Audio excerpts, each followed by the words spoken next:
하나님 감사합니다. 이 시간에도 주의 음성 듣기 원합니다. 주님 말씀해 주시고 이 시간에 말씀 전하고 듣는 가운데 모든 해방을 하고 누워오세요.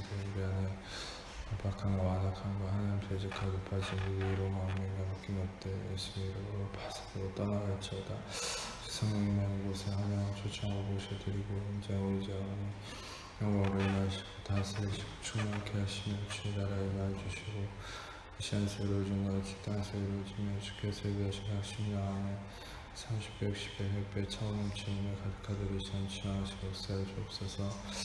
빛과 본 대신 오직 그 예수님의 이름만 친구들 계시도록 드러나시고 나오니 예수님 홀로 영광 받으시고 찬양 받으시며 우리 이 시간에 주님만을 높임 받으시고 영광 받으시고 드러나시고 계시하여 주옵소서. 모두 영광 존귀와 찬양 예수님께 올려드리오니 홀로 영광 받으시고 찬양 받으시옵소서. 감사합니다. 주님 영광 받으시옵소서. 감사합니다. 모든 영광 주님께 올려드리오니 주님 홀로 영광 받으시고 찬양 받으시옵소서. 감사합니다. 주님 감사합니다. 주님 감사합니다. 영광 받아주옵소서. 주님 감사합니다.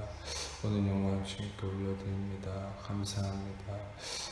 우리를 사랑하신 예수님 이름으로 기도합니다. 아멘. 같이 히브리서 11장 1절에서 4절 말씀 같이 읽겠습니다. 히브리서 11장 1절에서 4절 말씀 같이 읽겠습니다. 시작. 말하는 것들의 실상으로 보이지 않는 것들의 증거니 선진들이 이로써 증거를 얻으니라. 믿음으로 모든 생각 하나님 말씀으로 죄된 줄을 우려하니 보는 것은 나타난 것으로 나타난 것이 아니라 믿음으로 아벨은 가인보다 더 나은 제사를 하나님께 드리고 의로운 자라 하시는 증거를 얻었으니 하나님이 그의 일에 대해 증언하십니다. 그가 죽었으나 믿음으로써 전에도 이제 제가 이 어떤 믿음과 은혜의 관계를 한번 설명한 적이 있는데 좀 볼륨 낮춰주세요. 믿음과 은혜의 관계가 우리는 보통 어떤 은혜라는 것과 믿음을 별개로 생각하는 경우가 많았는데 실상은 이 전에도 표현을 했듯이 믿음과 은혜는 이렇게 함께 가는 거예요. 그러니까 그 함께 간다는 게 뭐냐면 이 은혜라는 것은 항상 하나님을 통해서 우리에게 부어지고 있어요. 솔직히 여러분들 전 세계 예수를 믿는 사람이든 안 믿는 사람이든 이 온 세상에 하나님의 은혜는 부어지고 있습니다. 그리고 하나님은 그 아들 예수님을 이 모든 세상을 위해서 주셨죠. 요한복음 3장 16절에 얘기한 것처럼 하나님이 세상을 이처럼 사랑하사 독생자를 주셨으니, 그러니까 독생자는 이 세상에 주어진 것이에요.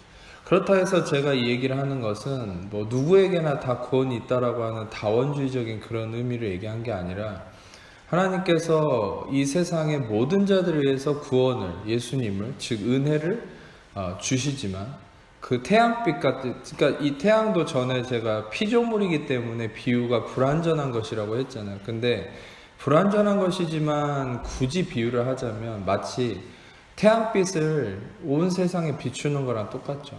이 태양빛은 뭐 돈이 많은 자나 적은 자나 뭐 똑똑한 자나 미련한 자나 누구에게나 다 공평하게 태양빛이 비치고 있는 거예요. 그것과 똑같이 하나님의 은혜는, 하나님의 구원은, 독생자의 예수님은 누구에게나 주어진 것이죠. 그런데 중요한 것은 누가 그것을 누릴 수 있냐는 거예요. 누가 그것을 받을 수 있냐는 거예요. 태양빛이 비쳤을 때 그 태양빛을 받을 수 있는 사람은 한 가지죠. 그것은 창문을 열고 커튼을 걷고 그 빛을 받아들인 사람만 태양빛을 누릴 수 있는 거예요.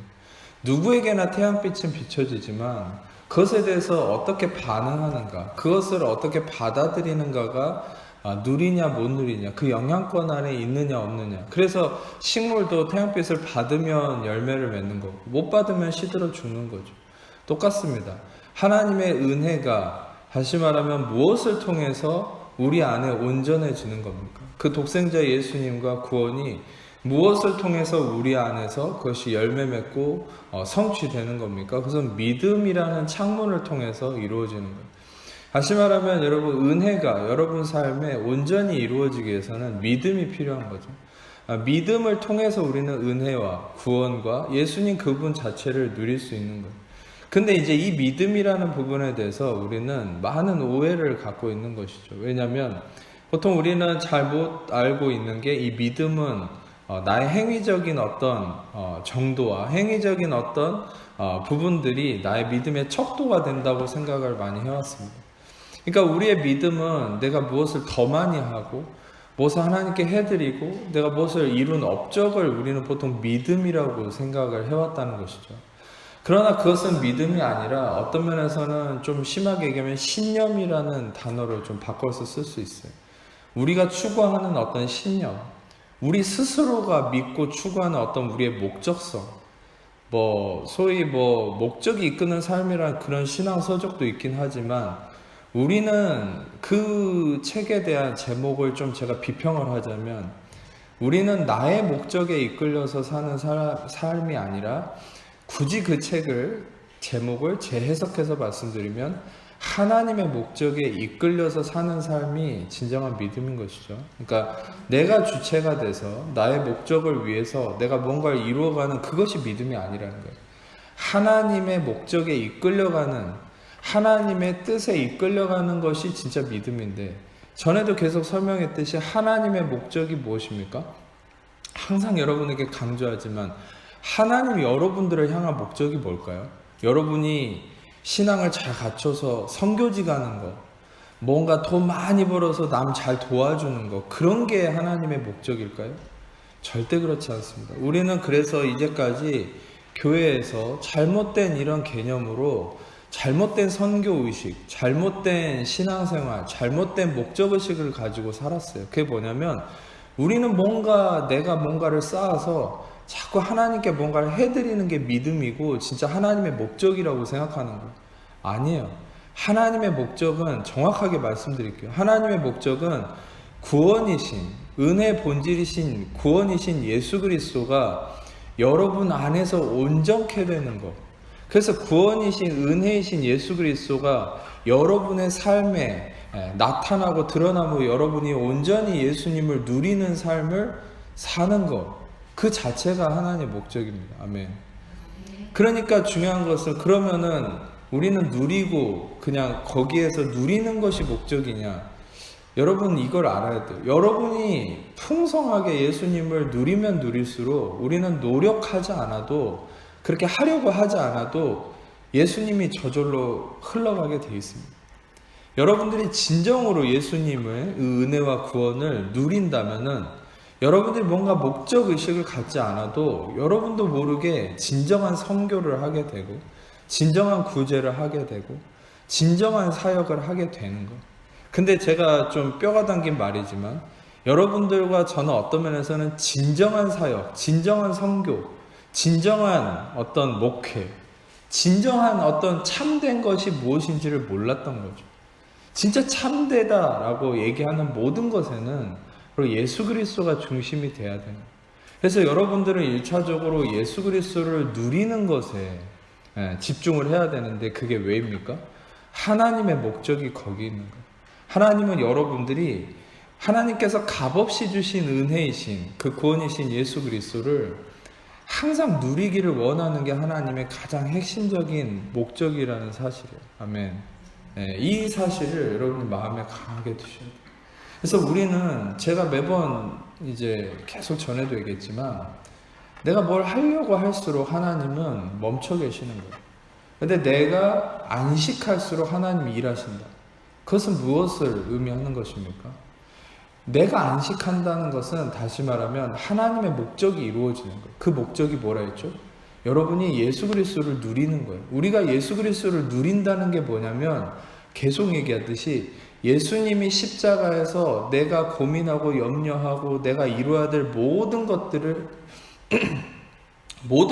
다 이미 성취하셨다. 다 이루셨다. 그러니까 우리는 우리의 육신에 의해서 항상 어떤 부담감이 있냐면, 그게 크든 작든 좀 긍정적으로 보이든 부정적으로 보이든 어떤 일이 됐든지 항상 내가 뭔가를 해야 된다는 삶 속에 이끌려 살아가요. 그게 우리 육신의 삶이에요. 근데 예수님이 우리에게 주신 참된 이 햇빛과 같은 은혜, 구원의 능력은 무엇입니까? 그것은 바로 하나님이 누리기 원하시는 하나님의 목적은 무엇입니까? 우리가 이걸 누리기를 원하시는 게 하나님의 목적인데, 그게 뭐냐면 예수님을 누린다는 것은 바로 예수님의 십자가에서 여러분이 해야 될 모든 고민과 염려와 또 여러분의 모든 목적에 대해서 예수님이 십자가를 통해 다 이루었다. 다 이루셨다. 예수님이 다 이루셨다는 것을 믿음으로, 그분이 이루셨기 때문에 내가 이룰 필요가 있는 것이 아니라 그분이 이루셨기 때문에 우리는 그분의 이루신 믿음 안에서 쉬는 거죠. 안식하는 거죠. 그러면 우리는 할 일을 안 해도 되는 겁니까? 아니죠. 오히려 여러분들이 분주함과 내가 뭔가를 해야 된다는 압박감에 이끌려서 뭔가를 향해 달려갈수록 여러분들은 더 썩은 열매가 나게 되는 거예요. 더 분주해지는 거예요. 불안해지는 거예요. 안식이 없는 거죠. 그러나 이미 예수님이 다 이루셨다는 이 믿음 안에서 누리기 시작할 때는 여러분들 안에 하나님이 여러분들을 통해서 그 일을 해나가기 시작하는 거예요. 할렐루야. 네.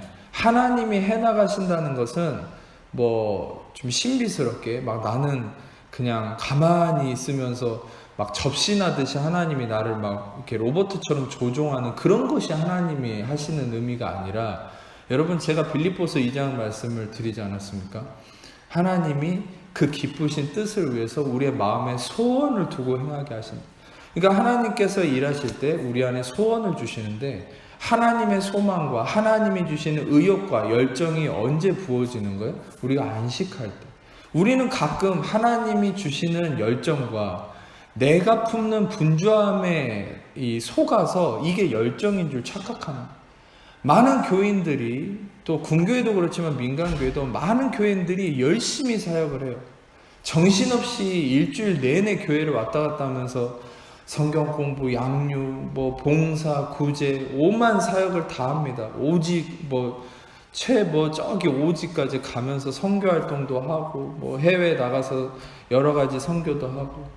그런데 중요한 것은 진짜 그들이 자신의 열정에 취해서 선교를 하고 사역을 하는 건지, 그러니까 자신의 분주함과 목적성 때문인지, 아니면 진짜 하나님이 주신 소망에 이끌려서 하는 것인지를 분별을 못하고 하는 사람들이 너무 많아요. 우리조차도 그것을 보면서 저 사람 선교 잘한다, 사역 잘한다, 이렇게 잘못 판단하는 경우가 많았다. 우리는 그걸 알아야 돼요. 실상 겉모습을 보고서는 그 사람이 진짜 온전한 하나님의 소망에 이끌려서 사역을 하고 선교를 하는 것인지, 아니면 자기 분주함과 자기 열정에 취해서 자기 육신으로 하는 것인지 우리는 겉모습으로는 판단할 수 없습니다. 그 중심은 하나님만 아시기 때문에. 그러니까 우리 스스로가 판단해야 되는 거예요. 내가 내 분주함에 이끌려서 이게 하나님이 주신 뜻인 양 착각하면서 하는 것인지, 아니 진짜 하나님이 주시는 그 기쁨의 소망, 기쁨의 열정을 가지고 하는 것인지. 근데 한 가지 여러분들에게 분별할 수 있는 힌트가 있는데, 그 뭐냐면 하나님이 주시는 소망과 열정은요, 항상 쫓기듯이 조급하지 않습니다. 항상 여유가 있고 항상 평안한 것이에요.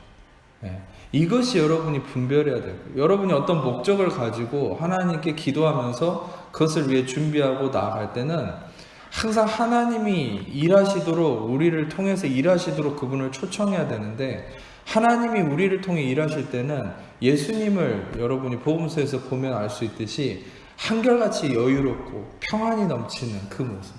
여러분 마음에 항상 여유와 평안이 있을 때 그게 진짜 하나님이 일하심이에요. 아멘.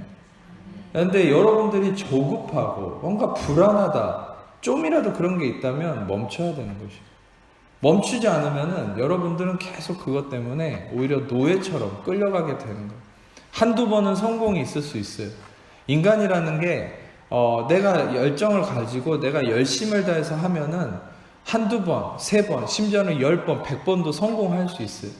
근데 여러분, 문제는 뭡니까? 제가 정확한 한 가지 지혜를 알려드리면, 2번, 3번 만에 깨우치면 그건 더 감사한 거예요. 근데 내가 100번을 성공하고서 내 인간적인 힘으로 100번을 성공하면은 절대 못 깨우칩니다. 진짜 두드러 맞기 전에. 그래서 심한 고난이 오는 거예요. 때로는 심한 연단이 오는 거예요. 내가 정신을 못 차리는 거예요. 왜? 인간의 힘으로 그동안 많은 성공을 거둬왔기 때문에. 이걸 알아야 돼요. 인간의 성공, 인간의 열정으로, 인간의 노력으로 성공한 건 진짜 성공이 아니에요. 진짜 성공은 인간이 이룬 업적 위에 있는 게 아니라 인간이 아무것도 한 게 없지만 하나님이 하심이 나타나는 게 진짜 성공이야. 아멘. 오늘 말씀에 히브리서 11장은 믿음장이라고 얘기하잖아요. 히브리서 11장에 많은 인물들이 나와요. 믿음에 관한. 이 인물들의 특징이, 공통점이 뭐냐면 자기들이 이룬 업적을 통해서 믿음의 사람이라고 불리운 게 아니라 하나님이 이 사람들을 통해 나타나심이 바로 이 사람들의 믿음의 사람이라고 평가받는 본질이었어요. 그러니까 하나님이 나타나셔야 되는데, 여러분 보통 인간은 내가 노력해서 하나님의 소망이 아니라 내 열정에 취해가지고 내 노력으로 이게 마치 하나님의 소망인 것처럼 착각하고 분별하지 못하고 내 열정으로 하면서 성공해 나가면 이게 진짜 하나님 나를 통해 일한다고 생각하는 거예요. 그게 가장 심각한 게 목회자들이죠. 그 다음에 장로, 권사들. 그 직분이 높은 사람일수록 더 심각해지는 거예요. 내려갈수록 좀 덜해요. 맡겨진 임무가 약하니까. 근데 맡겨진 임무가 큰 사람일수록 자기 육신의 분주함에 이끌려서 한 것을 마치 하나님이 하신 것이냐 거짓말로 한 경우가 너무 많아요. 나중에 어떻게 됩니까? 몇 번 성공을 해요. 그러니까 제가 아까 얘기했잖아요. 다시 한번 강조하면은 2번, 3번 성공하다가 이게 아니구나 하고 돌아서면 진짜 축복이에요. 근데 100번, 1000번 성공하고 나서는 절대 못 깨우친다니까요. 내가 그동안 성공해온 것이 있기 때문에 하나님이 말씀하셔도 못 들어요. 내가 한 게 있기 때문에. 그럼 그런 사람들 중에 진짜 하나님이 쓰려고 하는 사람들은 엄청나게 강하게 두드러 깨서 부셔가지고 하나님이 데리고 나오는 거예요. 그 사망의 음침한 골짜기에서. 왜? 그 사람들은 하나님이 물론 크게 쓰시지 않고 하나님의 어떤 특별한 계획이 없으면 내버려 둡니다. 근데 진짜 특별한 하나님 사명이 있으면 그렇게 데려 나오는 거예요. 그만큼 여러분 인간의 이 육신적 성공이 위험한 거예요.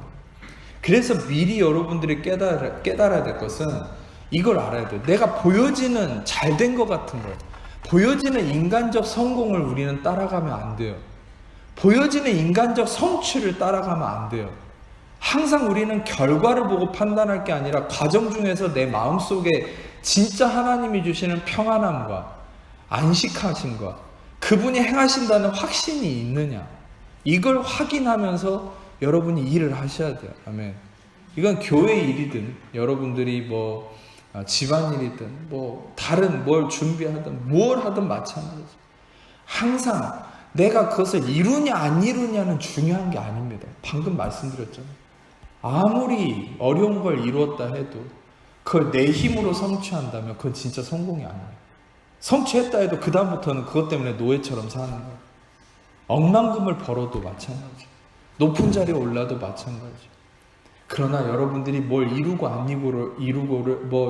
이루고를 떠나서 여러분들의 마음속에 진짜 하나님께서 주시는 평안과 안식이 있으면 그것은 하나님이 이루어 가시는 거예요. 내가 이루냐 안 이루냐를 걱정할 필요가 없는 거예요. 할렐루야. 하나님이 이루시는 거예요. 여러분, 이게 왜 중요한 줄 아세요? 하나님이 이루신다는 것은요, 인간의 눈에 볼 때 안 된 것 같아도 그건 된 거예요. 된 것 같은데 그것은 더 잘 된 거고, 어찌됐든 하나님께서 일하시는 것은 결과물이 어떠한가 상관없이 그분이 책임지는 거기 때문에 가장 확실하고 가장 성공한 것인 줄 믿으세요. 중요한 것은 우리는 자꾸 우리의 기준으로 모든 걸 판단하고 있다는 거예요. 그래서 우리도 기도를 어떻게 합니까? 하나님, 이걸 꼭 이렇게 해주셔야 돼요. 이렇게 안 해주면은 하나님이 안 해준 게 돼버리는 겁니까? 아니죠. 여러분들이 항상 그걸 따라가셨으면 좋겠어요. 내 안에 진짜 지금 무엇을 하고 행하는 모든 삶에 마음의 평안함과 기쁨, 안식함, 자유함, 이런 것을 따라가면은 결과를 신경 쓰지 않아도 하나님이 그 결과를 책임지신다.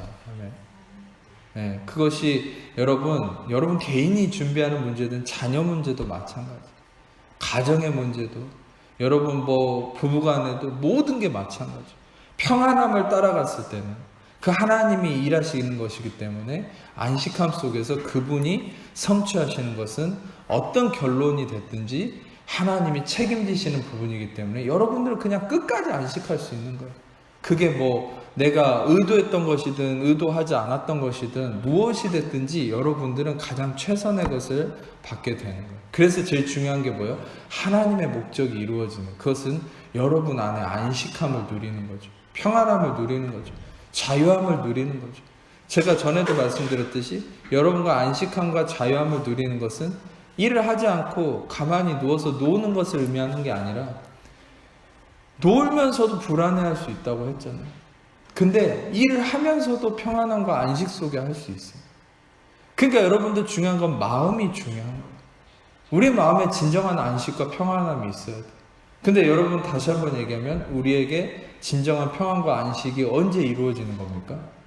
그것은 가장 본질적인 거, 바로 내가 걱정하고 염려하고 내가 이루어야 될 모든 거에 대해서 이미 예수님이 십자가에서 다 이루셨다는 십자가에 완성된 공로의 믿음이 여러분 안에 기반으로 자리 잡을 때 여러분들은 진짜 안식하고 평안하고 자유할 수 있는, 그것은 마치 여러분들이 풍랑 앞에 서 있을 때 여러분들은 그 풍랑을 이미 예수님이 잠잠케 하셨다는 믿음이 있으면 절대 두려워하지 않는 거예요. 할렐루야. 똑같은 예로 여러분들 홍해 앞에서 뒤에는 이집트의 군인들이 죽이려고 쫓아왔는데 앞에는 홍해가 가로막고 있죠. 근데 그 홍해를 가르신다는 하나님에 대한 믿음, 하나님이 다 이루셨다는 믿음이 있으면 누구도 그 홍해 앞에서 암담해할 필요가 없는 것이죠. 여러분, 모르긴 몰라도 홍해 사건이 있고 나서 그 다음에 요단강이 갈라진 사건이 나오지 않습니까? 근데 저는 모든 이스라엘 백성들이 다 요단강 앞에서 걱정했다고 생각하지 않아요.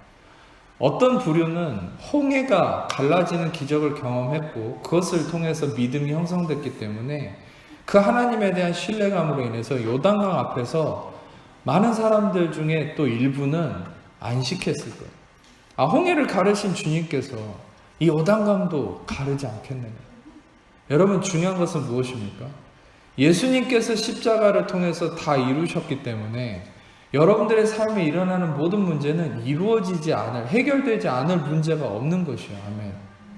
근데 왜 우리는 자꾸 해결되지 않을 것에 대한 불안함을 갖는 것이죠? 그것은 매번 말씀드리지만 예수님이 십자가에서 이룬 것을 기준으로, 기반으로 생각하는 믿음이 아니라 항상 내 행위에 대한 업적, 나의 할 수 있는 능력에 대한 것을 근거로 삼기 때문에, 그것이 나의 믿음이 되었기 때문에. 그래서 매번 제가 설교 드리잖아요. 항상 우리의 믿음은 나 중심의 믿음이 아니라 그리스도 중심의 믿음이 되어야 됩니다. 항상 우리의 마인드는 나 중심의 마인드, 내가 이룬 업적, 나의 환경 중심의 마인드가 아니라 그리스도 중심의 마인드가 되어야 된다. 그래서 여러분들이 이재방 목사의 설교를 계속 들어서 예수 그리스도 중심의 이 복음의 진리가 여러분 안에 한두 편 듣는 게 아니라 계속 지금 와서 설교한 게 한 160편 이상 되는데 이 160개 이상을 계속 여러분이 들으면 들을수록 여러분 안에 그리스도 중심의 이 마인드가 형성이 돼감으로 인해서 무엇이 이루어지는 거예요? 여러분의 믿음이 바뀌는 거예요. 그러면 그 참된 그리스도 중심의 믿음이 무엇을 이루는 겁니까? 이 은혜가, 모든 이 세상을 향해서 부어주신 하나님의 값없는 이 은혜가 여러분의 그 그리스도 중심의 믿음을 통해 여러분의 삶에 들어가서 진정한 열매를 이루어 간다는 거예요. 아멘. 결국 우리는 은혜의 말씀을 계속 듣는 것은 무엇 때문이죠? 믿음은 들음에서 나고 들음은 그리스도의 말씀으로 말미암아. 다시 말하면 믿음 때문에.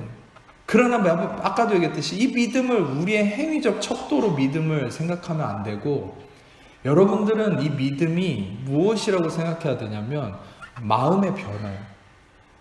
그래서 이 마음이 변화될 때 여러분의 믿음이 형성되는 거예요. 여러분의 생각의 중심이 바뀌는 거예요.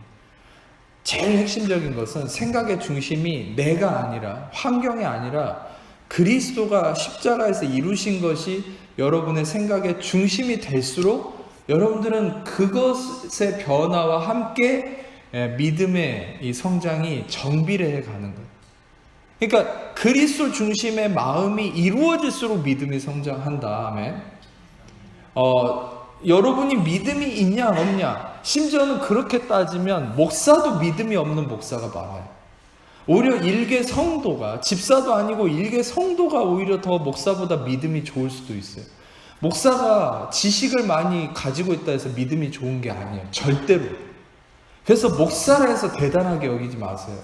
물론 하나님 주신 권위에 대해서는 여러분 인정하지만 그 목사가 목사라는 직분을 가지고 있다 해서, 장로나 권사라는 직분을 갖고 있다 해서 믿음의 사람은 아니에요. 그 사람이 진짜 믿음의 사람이냐 아니냐는 그 사람의 마음을 확인해 봐요. 그 사람의 마음과 생각의 중심이 항상 어디 있느냐를 봐야 돼요. 항상 내가 중심이고 내 환경을 따지고 있고, 그건 믿음 없는 거예요. 얼마나 믿음 없는 사역자들이 많은 줄 아세요? 근데 우리는 남들 다 무시하고 별로 거들떠보지 않는 사람인 것 같지만 엄청난 믿음의 사람들이 있어요. 그 믿음의 사람들의 특징이 뭐예요?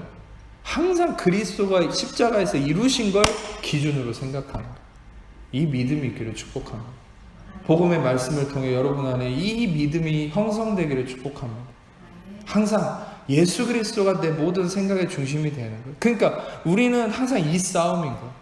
문제가 생겼어요. 일이 생겼어요. 그럼 우리는 항상 사단이 이걸 가지고 공격을 하죠. 너 이런 문제가 생겼는데 너 어떻게 할 거야? 네가 얼른 뭔가를 해야지. 마음이 불안해지기 시작하죠. 내가 막 방법을 찾기 시작하죠. 막 눈이 돌아가기 시작하고 머리가 굴려지기 시작해요. 그러면서 자괴감이 들고 좌절감이 들고 낙심이 들고 하나님 앞에 한탄하기 시작합니다. 하나님 날 버리셨습니까? 그런데 여러분, 우리가 가면 갈수록 복음의 말씀이 우리 안에 형성이 될수록 우리는 그런 어떤 문제와 환경 속에서도 우리는 어떻게 바뀌는 거예요? 문제가 생기고 상황이 다가왔을 때 물론 마음의 감정은 좀 요동이 있을 수 있어요. 그러나 턴백, 다시 말하면 돌아오는 시간이 빨라지는 거예요. 좀 무너지고 좌절하고 걱정하는 그런 마음은 생길 수 있지만 얼른 다시 일어나는 거예요. 어떻게 일어나는 거예요? 내가 이것도 근데 의지적으로 막 이렇게 하는 게 아니에요. 내 안에 말씀이 쌓이면 말씀이 나를 그렇게 바꾸는 거예요. 어느 순간에. 좌절하다가도 갑자기 어느 순간에 그래, 아니야, 예수님이 다 이루셨는데 하나님께 맡기자. 하나님이 나를 책임지신다. 하나님이 나의 선한 목자가 되신다. 나를 사망의 음침한 골짜기에서 빼내시고 나를 죄의 지팡이에 막대기로 안위하신다. 나를 평안으로 인도하신다. 이런 안식함이 몰려오는 거예요. 십자가에서 이루셨다는 믿음이 내 안에 불어넣어지는 거예요. 그게 내가 의지적으로 막 그렇게 하려고 해서 그렇게 되는 게 아니라, 말씀드렸듯이 믿음의 말씀이 쌓여 있으면 좀 넘어졌다가도 그게 빨리빨리 일어나게 된다. 그래서 평상시에 은혜의 말씀을 계속 여러분의 마음속에 쌓아놔야 되는 거예요. 쌓아놓고 듣고 또 들어서 어떻게 됩니까? 여러분의 사고 체계를 바꿔야 돼요. 근데 제가 여러분들에게 왜 이재방 목사의 설교를 계속 똑같이 들으라고 하냐면, 이재방 목사가 인정하는 은혜의 사역자는 지금 없습니다, 한국교회. 그래서 여러분을 이재방 목사의 설교를 듣다가 다른 목사, 비슷한 목사의 설교 들으면 여러분들은 절대 이재방 목사의 설교를 이해할 수 없게 돼요. 제가 여러분들에게 한 가지 따끔한 얘기를 하자면, 여러분들이 제 앞에서 피드백을 하고 저랑 비슷하다고 얘기하는 어떤 목사도 저랑 비슷한 사람 없습니다. 제가 다 이렇게 보지만 절대 비슷하지 않아요. 여러분이 만약에 이재방 목사랑 비슷한 얘기를 한다 해서 그 목사가 비슷한 은혜 복음을 얘기한다고 생각한다면 여러분들은 전혀 은혜 복음을 이해 못하는 거예요. 그리고 제가 얘기했듯이 여러분들은 정말 은혜 복음을 이해를 못한 게 너무 많아요. 아직도 여러분들은 80% 이상을 이해를 못해요. 그래서 제가 여러분들한테 간절히 여러분들한테 호소하는 것은 뭐냐, 여러분들은 한 가지 설교만 들어야 돼요. 실상 제가 전에도 물론 그 시대 가운데서는 하나님의 계시가 그분들을 통해 부어졌기 때문에 하나님이 또 그런 분들을 쓰셨기 때문에 그렇지만, 이 전 세대는 많은 신학생들이 어떤 목사님 설교를 엄청나게 신학생들이 들었냐면은 곽선임 목사님 설교를 엄청나게 들었어요. 그 압구정동에 있는 소망교회, 지금 은퇴하셨지만 그 곽선희 목사님도 굉장히 그래도 이게 복음적인 분인데, 그분 설교를 그렇게 테이프가 늘어나도록 듣고, 이렇게 벤치마킹을 하고 신학생들이 노력을 했단 말이죠. 한 가지만 파는 사람이 그래도 성공을 해요. 네. 그래도 발전이 있어요. 근데 이거저거 막 오만 자탕 다 이렇게 섞으면은 자기 것도 형성이 안 돼요. 여러분이 이재만 목사의 설교의 은혜를 받는다면은 왜 이재만 목사의 설교만 들어야 되냐면, 그것은 여러분들이 아까도 얘기했듯이 생각의 중심이 바뀌어야 되기 때문에. 생각의 중심이, 이재만 목사는 은혜 복음을 본질적으로 얘기하고 있는데 이거저거 막 섞여버리면 어떻게 됩니까? 생각이 뒤죽박죽 섞이면은 여러분들은 방향을 못 찾는 거예요. 그럼 결국 제가 지켜본 결론은 뭐냐면, 여러분들이 이도저도 아닌 거예요, 실상. 여러분들은 은혜 복음을 아는 것도 아니고, 심지어는 다른 목사님이 얘기하는 그런 본질을 아는 것도 아니고, 이도저도 아니에요. 오히려 차라리 하나만 파세요. 아예 이재만 목사 설교 듣지 말고 다른 목사 설교만 주구장창 파든지, 아니면 이재만 목사 설교만 듣든지 하세요. 차라리 어느 하나만 파시라고요. 이거저거 섞어서 듣지 말고. 왜냐면, 왜 제가 이런 얘기를 하냐면, 저를 피하려고 해서가 아니라 이 생각의 변화가 믿음으로 이어지기 때문에. 그래서 마음의 변화를 위해서는 한 가지에만 집중을 해야 돼요. 한 가지에만. 그래서 계속 말씀드리지만, 하나님의 목적성의 성취를 위해서 여러분들은 그 하나님의 목적이 무엇입니까? 은혜의 복음이신 예수 그리스도가 여러분의 마음의 중심에 자리 잡아서 여러분들이 안식함을 누리는 삶을 사는 것. 그것이 하나님의 목적이에요. 이 목적이 이루어지는 것이 진짜 믿음이에요. 할렐루야. 그래서 여러분들, 저는 이제 이게 좀 길었는데, 오늘 믿음은 바라는 것들의 실상이에요. 보이지 않는 것들의 증거다. 그래서 믿음의 특징은 한 가지입니다.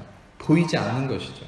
제가 믿음과 반대되는 불신이죠.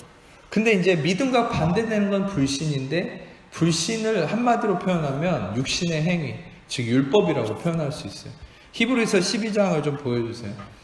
18절을 보면은, 스크린으로 보세요. 율법의 특징이 뭐냐면, 율법은요, 너희는 만질 수 있고 불이 붙는 산과 침침함과 흑암과 폭풍과, 이것은 뭡니까? 신의 산을 표현한 거예요. 근데 신의 산은 재밌는 게, 만질 수 있다라는 이 표현을 쓰고 있어요. 신의 산을 표현해요. 신의 산은 어디입니까? 율법이 온 곳이죠. 만질 수 있는 곳이 신의 산. 즉, 율법이 임하는 곳은 항상 만질 수 있는, 뭔가 내가 느낄 수 있고 결과물이 나오는 그런 부분들이 바로 율법적 특성이에요. 인간의 행위. 인간의 행위는 항상 내가 뭔가를 이룬 업적이 드러나요. 거기에 심취하는 거예요. 네. 만질 수 있고. 이건 뭡니까? 푸셀라파오. 이거는 헬라어로, 푸셀라파오는 느끼고 접촉하고 손으로 만진다. 항상 나의 인간적인 육신적 기준을 가지고 판단하는 게 율법이에요. 이 신의 산의 특징이죠. 그런데 율법은 갈라디아서 3장 12절에 뭐라고 했습니까? 율법은 믿음에서 난 것이 아니니. 율법을 행하는 자는 그 가운데 살리라. 율법은 믿음에서 난 것이 아니라고 했어요. 율법은 믿음에서 난 것이 아니지만 반대로 은혜는 믿음에서 난 거죠. 그래서 여러분, 이 지금 율법은 만질 수 있는 거지만 반대로 은혜이신 믿음은 무엇입니까? 은혜인 믿음은, 은혜 본질로서의 믿음은 무엇입니까? 보이지 않는 거예요. 만질 수 없는 거예요. 어떨 때는 느낄 수 없는 거예요. 그것은 우리가 어떤 말씀을 통해서 좀 확인할 수 있냐면, 고린도전서 2장 9절에서 10절 말씀, 이건 한번 읽어보겠습니다. 시작.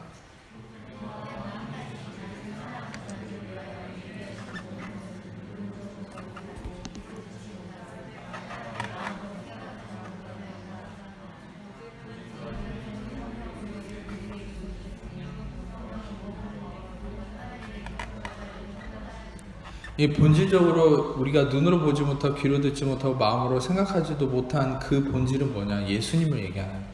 그러니까 믿음은 예수님이죠. 근데 예수님 그분도 우리가 눈으로 보지 못하고 귀로 듣지 못하고 마음으로 품지 못하는 거예요. 와, 목사님 그게 무슨 말입니까? 우리가 예수님을 눈으로 보지 않습니까? 우리가 예수님 성화에도 그려져 있고 예수님을 뭐 직접 본 사람도 있고 느낀 사람도 있지 않습니까? 저는 본질적으로 얘기하는 건데, 여러분, 예수님은 본질적으로 우리가 결과를 도출할 수 있는 그 영역에 있는 분이 아니라는 거예요. 여러분, 자, 한번 이 의미를 생각해 보세요. 우리가 예수님을 보지 못하고 느낄 수 없고 마음으로 품어보지 못한 이 가장 큰 존재, 큰 본질이라고 생각하는 이유가 무엇이겠습니까? 여러분, 율법을요, 율법주의자들은 자기 손에 쥐고 있었어요. 왜냐하면 자기가 주체가 돼 있었기 때문에. 그래서 율법을 손에 쥐고 내가 느끼고 내가 확인할 수 있고 그런 부분으로 생각해 왔다는 거죠. 그런데 여러분, 예수님은 오셔서 그걸 비판했죠.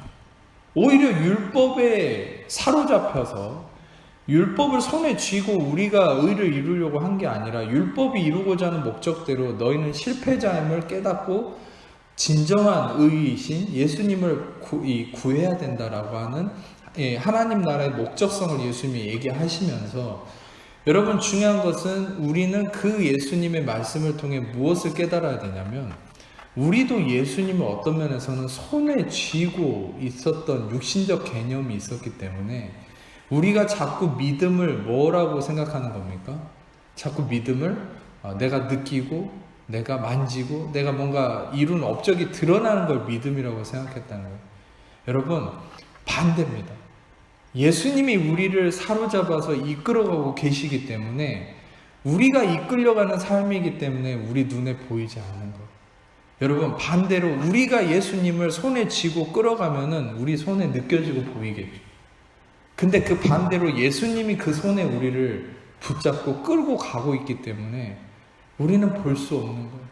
우리는 그냥 바람이 이끄는 대로 갈 뿐이에요. 이해가 되십니까? 네. 우리는 이 원리를 생각해 볼 수 있어야 돼요. 왜 예수님을 우리는 볼 수 없는 거예요? 왜 믿음의 영역은 보이지 않는 것인가? 왜 마음으로 품어보지 못하고 때로 우리가 예상하지 못한, 그러나 결과는 가장 선한 것이 예비되어 있죠. 믿으십니까? 그런데 중요한 것은 그것은 우리는 알지 못해요. 느낄 수 없어요. 때로는. 왜 믿음은 보이지 않는 것이라 했을까요? 그것은 믿음에 이끌려서 가야 되는 거기 때문에. 근데 우리가 믿음을 자꾸 예수님을 내 손에 쥐고 끌고 가려고 했기 때문에 믿음을 왜곡했죠. 그거 뭐예요? 믿음은 보여지고 느껴지고 이룬 성취나 업적이 보여야 되고 그런 것으로 판단해왔다는 거예요. 아닙니다. 우리는 그분의 손에 이끌려가는 존재이기 때문에, 그분에게 사로잡혀서 이끌려가는 존재이기 때문에 우리는 믿음이 바로 보이지 않는 영역이라는 것을 알아야 돼요. 그래서 여러분, 이 믿음은 보이지 않는 영역이다. 즉 다시 말하면 예수 그리스도의 본질로서 예수 그리스도로서 믿음이 우리를 이끌어가는 의미로서 이 믿음을 생각해야 된다는 거죠. 그리고 4절을 보면은 믿음으로써 아벨은 가인보다 더 나은 제사를 하나님께 드렸다. 이 부분에 대해서는 전에도 많이 보여드렸지만 창세기 4장 스크린으로 보세요. 3절에서 4절을 보면은 가인은 땅의 소산으로 제물을 삼아 하나님께 드렸고 아벨은 자기도 양의 첫 새끼와 그 기름을 드렸다. 하나님께서 가인의 제물은 안 받으시고 아벨의 제물을 받으셨다. 어떤 면에서는 가인의 땅의 소산이라고 하는 이 제물의 특징이 뭐예요? 손에 만질 수 있는 것, 눈으로 확인할 수 있는 것. 이 땅에 대해서도 제가 전에도 해석했듯이 아다마라는 거죠. 근데 창세기 3장에 이 아다마가 무엇입니까? 이 땅은 바로 저주를 받은 대상이죠. 가인은 이 저주받은 땅의 것을 하나님께 가지고 나갔다. 이 저주받은 세상의 모습이 무엇입니까? 항상 눈에 보이는 것. 그래서 세상 사람들이 항상 입버릇처럼 얘기하는 게 있죠. 하나님을 보여주면 믿겠다. 이런 소리 하잖아요. 항상 보이는 것에 집착하고 사는 거죠. 세상 사람들은. 보여지는 결과, 보여지는 어떤 내 느낌, 내 육신적인 모든 것, 그것에 심취해서 사는 게 이 세상의 원리인데, 이 저주받은 것을 가지고 가인이 나아갔다. 이것은 뭐예요? 이것은 예수님을 그가 품지 않았다는. 반대로 아벨은 무엇입니까? 아벨은 양의 첫 새끼. 그것은 무엇이죠? 바로 이것은 예수 그리스도를 의미하는 거예요. 여러분, 우리가 이사야서에 나오는 예수님에 대한 이 묘사를 오해하는 경우가 있어요. 그는 고운 모양도 없고 풍채도 없고 그는 버림을 받았고 질고를 받아 멸시를 받았다. 우리는 그 모습을 보면서 예수님이 생김새가 별로 안 이뻤나 보다 이렇게 왜곡된 해석을 하는데 절대 그렇지 않습니다. 예수님에 대해서 고운 모양도 없고 풍채도 없고 그는 질고를 받았고 이렇게 아주 그 초라한 모습을 이사야가 묘사했던 이유는 뭐냐면 이 세상에 누구도 예수님을 주목하지 않았다는 거예요. 그것은 무엇입니까? 요한복음 1장에 얘기하는 것처럼 그 백성들이 빛이 왔지만 자기들이 어둠에 쌓였기 때문에 빛을 거부했다는 거예요. 빛을 받아들이지 않았다는 거죠. 그러니까 여러분, 다시 말하면 내가 육신에 쌓여 있으면요 빛을 보지 않으려고 하는 거예요. 그래서 예수님을 보지 못했어요, 사람들은. 그러나 그 중에 빛을 발견한 사람들이 있었죠. 어떤 사람들입니까? 자기의 실존을 깨닫고 진정한 의의를 갈망했던 자들. 그러나 자기가 빛이라고 착각하고 자기 육신적 개념 안에서 자기 의에 취해 있던 자들은 어둠에 휩싸였었기 때문에 그들은 빛을 거부한 것이죠. 여러분, 우리도 아무리 우리가 구원받은 크리스천이라도 여러분들이 이 육신은 정욕을 의미하는 것이 아니에요, 실제. 여러분이 어둠에 쌓이는 순간이 언제인 줄 아세요? 어둠에 쌓인다는 것은 여러분이 정욕에 빠져있는 의미를 얘기하는 게 아니라 여러분이 주체가 되어서 여러분의 분주함 속에 여러분의 성취를 이루고 여러분이 느끼고 이룰 수 있는 그 뭔가를 잡으려고 달려가는 그 여러분 중심의 삶, 그게 여러분이 어둠에 쌓여있는 모습입니다. 그렇게 어둠에 쌓였으면 여러분들은 예수님을 보지 못합니다.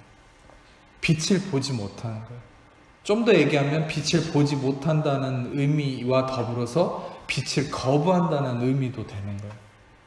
여러분, 우리는 진짜 빛이신 예수님이 우리의 삶에, 우리의 마음에 들어오기 위해서는 우리가 바로 이 어둠에서 벗어나야 되는데, 어둠에서 벗어난다는 게 뭐예요?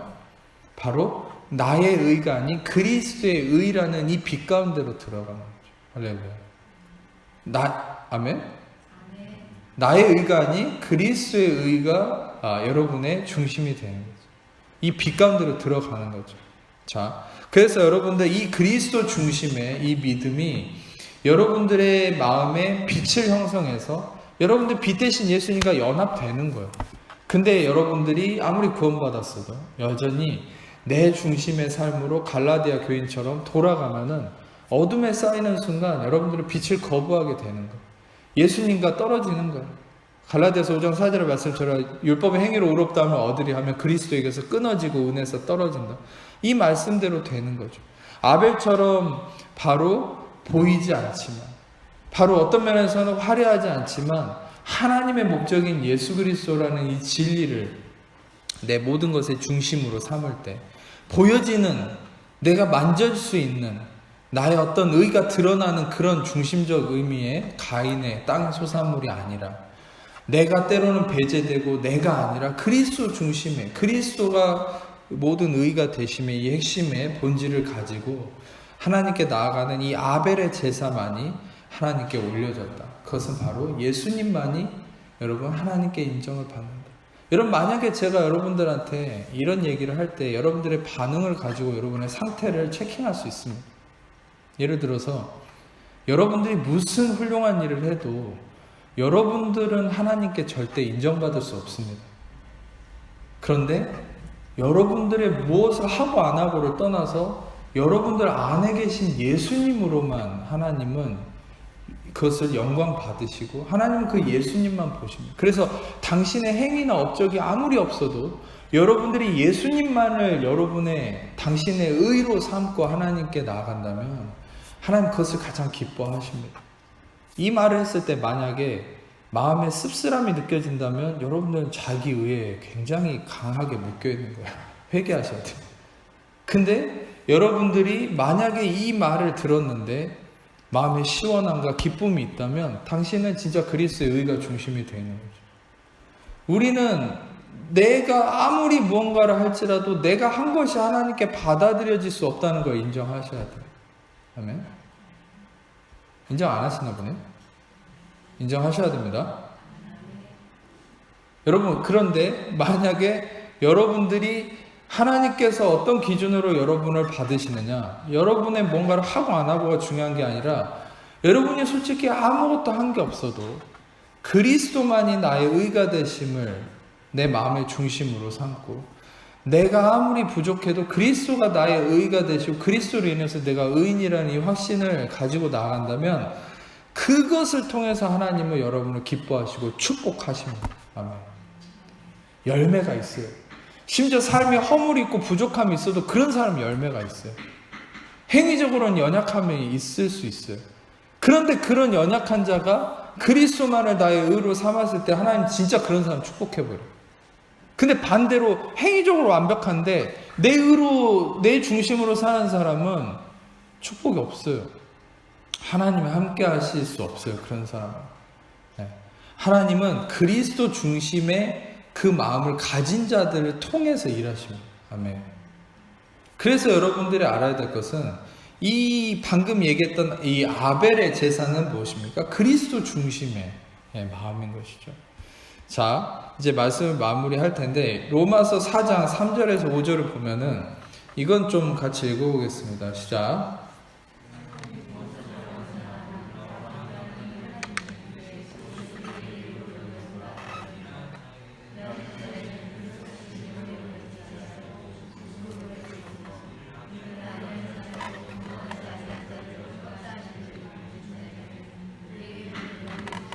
여기서 확실하게 나타나 있죠. 아브라함이 그 전절을 보면 아브라함이 행위로서 의롭다 하심을 받았으면 자랑할 것이 있으려냐, 하나님 앞에서는 없다. 다시 말하면 아브라함은 행함으로써 하나님 앞에 자랑할 게 없다는 거예요. 우리도 마찬가지. 그런데 성경은 무엇을 얘기하고 있다고 합니까? 3절에 아브라함이 하나님을 믿음에 그것이 그에게 의로 여겨졌다. 4절을 보면은 일하는 자에게는 그 삭시 은혜로 여겨지지 않고 보수로 여겨지거니와 이를 아니할지라도 경건하지 아니한 자를 의롭다 하신 이를 믿는 자에게 그 믿음을 의로 여기시니, 이것이 복음인 거예요. 여러분들은 항상 이 복음을 묵상하셔야 돼요. 항상 똑같이 은혜 복음을 설교해도 여러분들은 항상 똑같은 것이죠. 왜입니까? 항상 설교하다가 이런 얘기해서 시험에 들지는 모르겠지만 도로합니다. 항상 도로 이제 돌아가는 그게 뭐죠? 항상 육신의 이끌림대로 나아가는 거예요. 제가 은혜 복음을 설교하는데 항상 여러분들은 육신에 다시 속아서 넘어가는 게 뭡니까? 바로 이 부분이 무너지는 거예요. 일하는 자에게는 그 삭시 은혜로 여겨지지 아니하고 보수로 여겨지는데, 여기서 일한다는 게 무슨 표현인 줄 아세요? 그것은 나의 어떤 경건성, 나의 어떤 거룩함, 경건함, 이런 모습들을 의미하는 거예요. 근데 일하는 자에게는 그 삭시 은혜로 여겨지지 않고 보수로 여겨진다. 그러나 일을 아니할지라도, 다시 말하면 경건하지 아니할지라도 이 경건하지 아니한 자를 의롭다 하신 이를 믿는 자에게, 이 경건하지 않은 자를 의롭다 할 수 있는 기준이 어디 있어요? 그것은 고린도후서 5장 21절에 있죠. 하나님이 죄를 알지도 못하신 이를 우리를 대신해서 죄로 삼으신 것은 우리로 하여금 그 안에서 하나님의 의가 되게 하게 하시고, 바로 우리의 불의함이 바로 예수님의 것이 되었고 예수님의 의가 우리의 것이 되었다. 아멘. 바로 예수님과 우리는 신성한 교환이 이루어졌기 때문에 예수님의 의로 우리는 의로움이 된 거지, 우리의 경건성과 우리의 어떤 행함의 어떤 이 성취로 인해서 우리가 의로워진 것이 아니라는 거예요. 여러분, 확실한 것은 무엇입니까? 우리의 어떤 노력으로 결과가 이루어진 게 아니에요. 예수님의 성취와 희생의 결과로 여러분들에게 의와 평강과 성공이 이루어집니다. 그러니까 실상 이 부분이 아주 중요한 거예요. 이 부분이 여러분의 믿음의 핵심이 돼야 돼요. 뭡니까? 잘 들으세요. 여러분이 아무리 노력을 해서, 아무리 여러분들이 최선을 다해서 뭔가를 희생해서 했다 해도 그 뭔가를 통해서 나타나는 결론의 이 성취가 여러분들의 노력의 결과가 아니에요. 그리스도인들. 불신자들은 자기의 행위의 열매겠죠. 그러나 그 열매는 언제 썩어질지 모르는 거예요. 근데 그리스도인들은 노력을 했다 해도 그것은 자기가 한 게 아니에요. 바로 하나님께서 그리스도를 통해 이루신 열매가 여러분들을 통해 나타나요. 아멘. 그러면 거기다 대고 그래도 내가 노력해서 된 겁니다 이렇게 얘기할 수 있습니까? 아니에요. 그래서 우리는 그 부분에 육신에 속으면 안 된다는 거예요. 아무리 여러분들이 뭔가를 한 것 같아도 여러분이 한 게 아니라 그리스도가 이루셨다는 이 믿음을 가지셔야 돼요. 아멘. 그래서 여러분들은 무엇이 됐든 하나님께 영광을 돌려야 된다. 바울은 뭐라 했어요? 우리가 먹든지 마시든지 무엇을 하든지 다 하나님의 영광을 위해서 해라. 이 말은 뭐예요? 무엇을 하든 다 하나님께 glory to God, 하나님께 다 영광이 되어야 된다. 영광을 올려드려야 된다. 왜입니까? 여러분들의 모든 건 바로 그리스도가 하신 거기 때문에 그래요. 여러분의 희생이 있는 것 같았지만 실상 그리스도가 하신 거예요. 아멘. 그럴 때 여러분들의 믿음이 그리스도 중심의 믿음이 되는 거지, 여러분들 거기에 속지 않으셨으면 좋겠어요. 이것은 마치 이런 거예요. 내가 했는데 그냥 내가 해놓고 하나님께 영광 돌리자 이런 의미가 아니에요. 진짜 실제적으로도 그리스도가 하신 거예요. 그리스도가 하신 거니까 그런 좋은 결과가 나온 거예요. 아멘.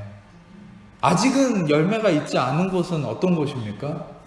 주님이 이제 이미 이루셨지만 주님이 거기에 열매를 주실 거예요. 주실 거에 대한 기대감을 가지세요. 아멘. 이미 십자가에서 이루셨지만 우리의 삶에 나타나는 건 때가 있어요. 그리고 때가 달라요. 그러나 반드시 주님이 거기에 열매를 주십니다. 아멘. 그런데 지금 이미 또 잘된 부분에 대해서는 하나님께서 이루셨다, 그리스도께서 이루셨다 라는 이 믿음에, 하나님께 영광 돌림에 대한 믿음의 고백이 필요하다. 이 중심이 필요하다는 거예요. 그것은 왜입니까? 여러분들이 하지 않았어도 그리스도가 하신 것으로 인한 은혜로 인한 삶이 그리스도인의 삶이기 때문에. 자, 말씀을 마무리합니다. 여러분들의 믿음은 어떤 믿음입니까? 철저히 이 은혜 중심의 믿음이 돼야 돼요. 은혜를 받아들이려면 모든 삶에 부어주시는, 모든 인생에 부어주시는 이 구원이신 예수 그리스도라는 이 본질적 은혜를 여러분이 받아들이고 누리려면 여러분들에게 믿음이 필요한데, 그 믿음의 본질이 뭐예요? 내 중심의 믿음이 아니라 바로 그리스도가 십자가에서 이루신, 십자가 완성된 공로의 중심의 믿음이다라는 거예요. 제가 여담으로 말씀드리면 아까도 언급했듯이 히브리서 11장에 언급되는 수많은 인물들이 있어요. 노아도 나오고 아브라함도 나오고 모세도 나오고 사라도 나오고 많이 나오지만, 여러분들이 아래에 좀 가다 보면은 이런 사람들이 있습니다. 기드온, 바락, 삼손, 입다, 다윗, 사무엘, 이런 사람들도 다 등장을 해요. 믿음의 사람으로. 근데 이런 사람들의 특징이 뭔지 아세요? 공통점이. 여러분도 아시다시피 기드온도 가장 작은 자, 자괴감에 빠져있던 사람이죠. 자기를 가장 낮은 자로 여기고 이 열등감에 쌓였던 사람이고, 삼손, 바락, 삼손 여러분 잘 아시죠? 삼손도 이 머리털의 힘이라고 하지만 자기 힘이 아니죠. 성령이 그를 사로잡아서 사용한 것이고, 입다라는 사람은 여러분이 좀 낯설겠지만 입다는 기생의 아들이었어요. 가장 비천한 이 출신이었어요. 근데 하나님이 이를 사용하셔서 큰 일을 이루게 하시죠. 다윗도 여러분 사생아라는 이 학자들의 의견이 있을 만큼 집안에서 이렇게 외면당하는 그런 존재였는데 위대한 왕으로 쓰임받았고 예수님의 족보에 오르고, 사무엘도 마찬가지고, 많은 하나님의 이 믿음의 사람이라고 쓰임받은 자들은 자기가 내세울 수 있는 근거가 없는 사람이었다. 자기가 결론을 이루어서 나 이만큼 훌륭하다라고 할 수 있는 사람들이 아니었다. 결론은 무엇입니까? 결론은 아브라함처럼 자기가 아들을 낳을 수 없지만 마침내 하나님의 은혜로 약속의 아들 이스하크, 약속의 아들인 이삭을, 웃음을, 축복을, 기쁨을 여러분들 그리스도를 통해서 주셨죠. 여러분, 제가 확신하건대 아브라함이 이 이삭을 받았지 않습니까? 근데 이 이삭을 이제 받았을 때 저는 이 이삭이라는 아들을 이제 표면적으로 좀 성경을 좀 깊이 있게 한 번만 좀 언급하고 마치자면, 예수님을 봤기 때문에 기쁨이 온 거예요. 약속이 이루어진 거예요. 열매가 온 거예요. 그 근거가 무엇입니까? 99세 때 3명의 천사가 찾아왔죠. 아브라함.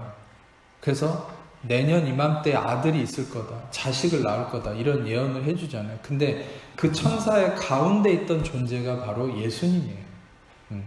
예수님은 항상 현신에서 나타나는 경우가 있었어요. 구약에도. 근데 그 3명의 천사 중에 가운데 인물은 예수님인데, 재밌게도 롯이라는 조카, 소돔과 고모라에 살고 있던 롯이라는 조카에게는 예수님이 가지 않습니다. 그 2명의 천사만 롯에게 경고를 하러 가죠. 근데 아브라함에게는 예수님이 찾아간 거예요. 그 가운데 인물. 바로 그 예수님을 보고서 아브라함은 아들을 낳게 되고, 그리고 중요한 것은 또 아브라함은 언제 예수님을 한번 보게 됩니까? 창세기 22장에 그 사건이 나오죠. 무엇입니까? 그 이삭을 바치는 사건. 근데 그 이삭을 바치는 사건에서 그 어떤 일이 있습니까? 이삭을 바치려고 할 때 하나님께서 너 아들을 죽이지 마라. 뭐라고 합니까? 내가 양을 예비했다. 근데 그 양이 뿔이 가시덤불에 걸려 있어요. 네. 그 양을 보고서 하나님이 예비하셨군. 그 양이 무엇이에요? 그 양이 바로 예수님. 재밌게도 양은 이 덤불에 털이 걸려야 되거든요. 근데 재밌게도 이 양은 뿔이 걸렸어요. 가시에. 그건 무엇을 상징하는 거예요? 뿔은 힘을 상징하는데 가시는 저주를 상징하거든요. 바로 갈라디아서 3장 13절의 말씀이죠. 그리스도께서 저주를 받은 바 되사 율법의 저주에서 우리를 속량하셨으니 기록된 바 나무에 달린 자는 저주를 받은 바 되사, 바로 우리의 자유함과 축복을 위해서 그리스도께서 자신의 모든 권세와 힘을 저주에 바치심으로 우리를 자유케 하셨다. 그 예비하신 야훼 이레, 다시 말하면 그 창세기 22장에 언급된 이삭을 대신해서 예비하신 그 어린 양이 무엇이에요? 바로 예수님. 아브라함은 그때 예수님을 본 거예요. 보고서 진짜 그것을 통해서 참된 기쁨과 영광의 그의 삶이 이루어졌죠. 그러면서 복음서에서 예수님이 뭐라 했습니까? 아브라함은 나 볼 것을 기대하고 고대하다가 나를 보고 기뻐했다. 그렇게 복음서에서 얘기하니까 사람들이 예수님을 욕하죠. 네가 나이 50도 안 됐는데 어떻게 아브라함을 봤다고 그러냐. 예수님은 거짓말하는 법이 없죠. 예수님이 얘기한 건 맞아요. 아브라함이 예수님을 봤어요. 근데 예수님을 봤다는 게 어디서 방금 근거를 얘기했습니까? 99세 때 본 거랑 이삭을 낳고서 본 거랑. 그러나 또한 저는 또 아브라함은 예수님을 자주 느꼈다고 생각해요. 자신의 삶 속에서 진정으로 이 은혜이신 예수님을 경험한 거예요. 자, 여러분들은 예수님을 언제 만나고 있습니까? 여러분들은 바로 이 예수 그리스도 중심의 이 말씀, 이재만 목사라는 껍데기를 통해서 하나님이 부어주시는 예수 그리스도 중심의 이 말씀을, 은혜 복음을 들을 때 여러분들 아브라함처럼 예수님을 보는 거예요. 할렐루야. 예수님을 만나고 있는 거예요. 그러면 이 예수님을 만났을 때, 봤을 때 무엇이 이루어집니까? 여러분 삶에 이츠하크, 여러분 삶에 웃음이, 기쁨이, 이것은 이삭이라고 하는 이름은요, 빅 스마일이에요. 다시 말하면 굉장히 큰 웃음이죠. 큰 기쁨, 어줍지 않은 기쁨이 아니에요. 여러분 삶에 큰 기쁨이 있습니다. 할렐루야. 그것은 무엇을 통해서 많이 가능합니까? 여러분의 어줍지 않은 인간적 노력을 통한 성공으로는 큰 기쁨이 있지 않아요. 기쁨이 있다가도 슬프고 그래요. 근데 우리의 입에서 웃음이 떠나지 않는 기쁨은 언제 오는 겁니까? 예수님이 여러분 마음의 삶에 온전히 자리 잡기 시작할 때, 그분을 보고 느끼기 시작할 때, 이 은혜의 말씀을 통해서, 은혜의 말씀의 핵심은 다시 한번 얘기하자면 나의 행함의 결과가 아니라 그리스도가 이루신 결과 안에서 그 믿음의 공로 위에서 나아갈 때 여러분들은 바로 은혜의 말씀을 경험하는 것입니다. 오늘 말씀을 마무리하자면, 아까부터 계속 마무리한다고 그랬는데 미안합니다. 이제 끝내겠습니다. 중요한 것은 여러분 예수님이 십자가에서 다 이루셨음을 믿고 이 은혜를 누리는, 그래서 진정한 기쁨이 예수님을 통해 이루어진 여러분 삶이 되기를 축복합니다. 기도하겠습니다.